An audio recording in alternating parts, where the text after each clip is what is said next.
வணக்கம் நேயர்களே. இந்த வருடத்தின் கடைசி மலரும் நினைவுகள். என்ன கடைசின்னு யோசிக்கிறீங்களா? இது 30ஆம் தேதி. கண்டிப்பாக இந்த வருடத்தை நம்ம ஆரம்பித்தோம்.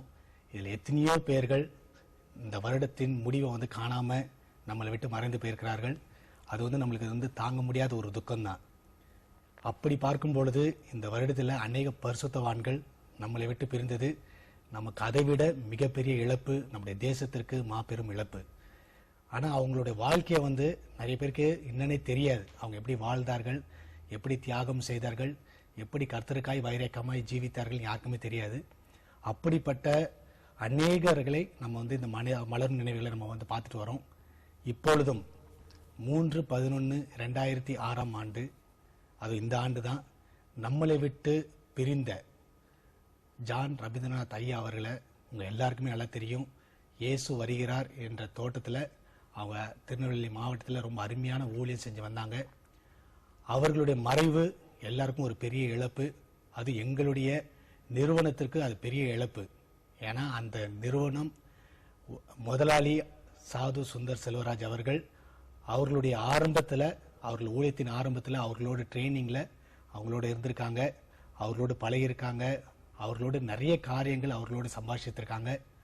அவர்களுடைய அனுபவம் நம்ம பகிர்ந்து கொள்ள போகிறோம். இப்பொழுது நம்ம ஐயாவை சந்திக்க போகிறோம். அவங்கள்ட்ட இருந்து கற்றுக்கொண்ட சுவையான அனுபவங்கள் என்னென்னு நம்ம கேட்கலாமா? ஐயா வணக்கம். ஐயா வணக்கம் ஜேம்ஸ். ஐயா இதான் நம்மளுடைய மலரும் நினைவுகளில் கடைசி மலரும் நினைவு. இது நீங்கள் இந்த இன்ட்ரோடக்ஷன் கொடுக்கும் போது சரி ஒரு காரியம் யோசிச்சேன் ஜேம்ஸ். இந்த மலரும் நினைவுகள் நம்ம தயாரித்த நோக்கம், அதாவது முதிர்ந்த தேவ மனிதர்கள் ஊழியர்களுடைய அனுபவங்களை, சாட்சிகளை வரும் தலைமுறைக்கு நம்ம பத்திரப்படுத்தி வைக்கணும். இல்லைன்னா பொதுவாக இந்திய ஊழியர்களுடைய குணாதிசயம் என்னன்னா எல்லாமே மறைச்சு வைக்கணும், அது வெளியே சொன்னா ஒரு தற்புகழ்ச்சியாக இருக்கும் அப்படின்னு நம்ம நினைச்சிட்டு இருக்கிறோம். கண்டிப்பா. ஆனா மேற்கத்திய ஊழியர்களை பாருங்களேன், எல்லாத்தையும் வெளிப்படுத்துவாங்க. அவங்க ஒரு சின்ன அனுபவம் கிடைச்சா கூட உடனே ஒரு புஸ்தகமா போட்டுருவாங்க, உலகத்துக்கே தெரியட்டும் அப்படின்னு. ஆனா நம்மவர் அப்படி கிடையாது, எல்லாம் மறைச்சு வச்சிடணும். அது ஒரு தாழ்மைன்னு நம்ம நினைச்சிட்டு இருக்கிறோம். இதனால வரும் தலைமுறைக்கு புதுசா எழும்புற ஊழியர்களுக்கு ஒரு பெரிய பொக்கிஷத்தை நம்ம இழந்து போறோம். அதனால இந்த நிகழ்ச்சியை தயாரிப்போம் நம்ம சொல்லியிருந்தோம் உங்கள்கிட்ட.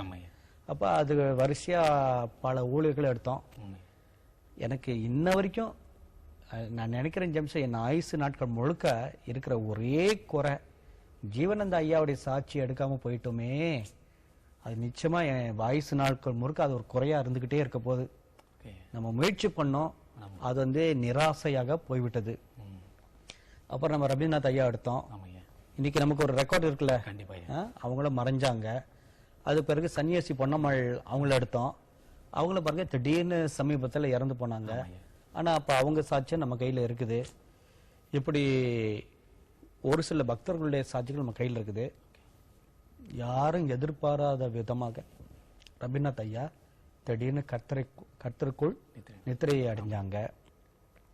அது ஒரு பக்கம் அதிர்ச்சியாக இருக்கும், இன்னொரு பக்கம் நிறைவான ஒரு வாழ்க்கை வாழ்ந்தாங்க. 75 வயசு அந்த ஐயாக்கு. சரி இல்லையா?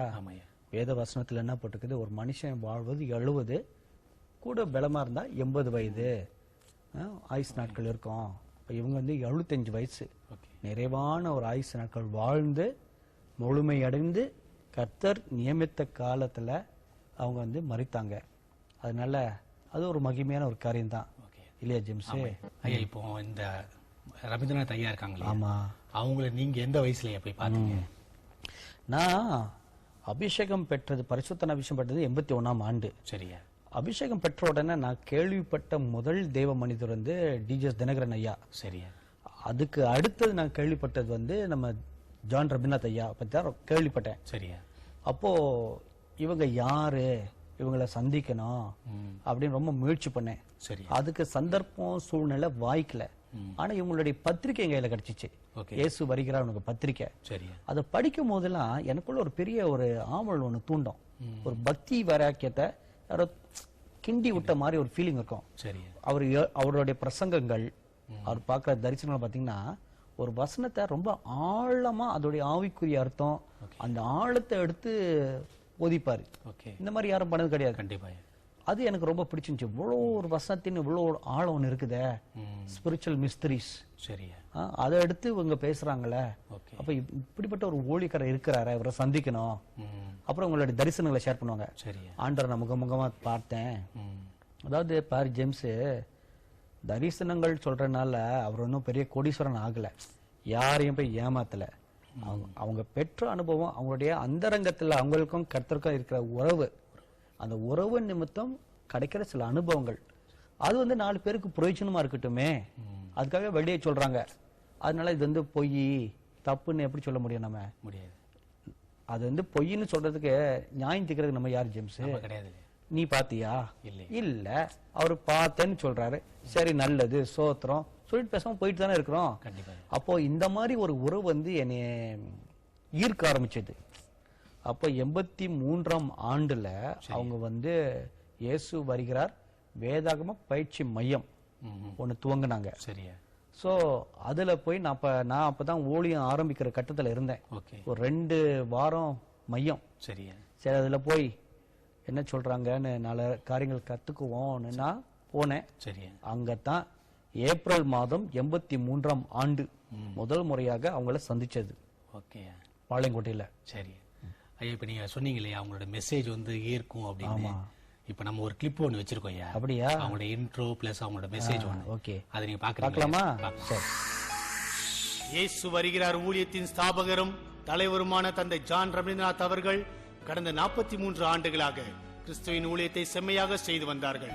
திருமணமான 55வது நாளில் தன் இளம் மனைவியை இழந்து தவித்த தந்தை ஜான் ரவீந்திரநாத் அவர்களுக்கு 1963ஆம் வருடம் மே மாதம் 9ஆம் தேதி கிறிஸ்து இயேசுவை முகமுகமாய் தரிசிக்கும் பாக்கியம் கிட்டியது. Beloved parents and my darling children in Christ, I thank you for all your letters of appreciation after hearing the message of the living God. I thank you again for all your prayers also. அன்பானவர்களே, தொலைபேசியின் மூலமாக என்னை உற்சாகப்படுத்தும் அளவிலே செய்திகளை கேட்டு என்னோடு பேசின அன்பான வார்த்தைகளுக்காக நன்றி செலுத்துகிறேன். Today also I wish to bring a message anew to you. இன்றைக்கு ஒரு புதிய செய்தி உங்களோடு பகிர்ந்து கொள்ளும்படியாய் ஆவலோடு இருக்கின்றேன். Revelation 8th chapter and the verse 20 says like this. வெளிப்படுத்தின விசேஷம் 3ஆம் அதிகாரம் 20வது வசனத்தை படித்து பாருங்கள்.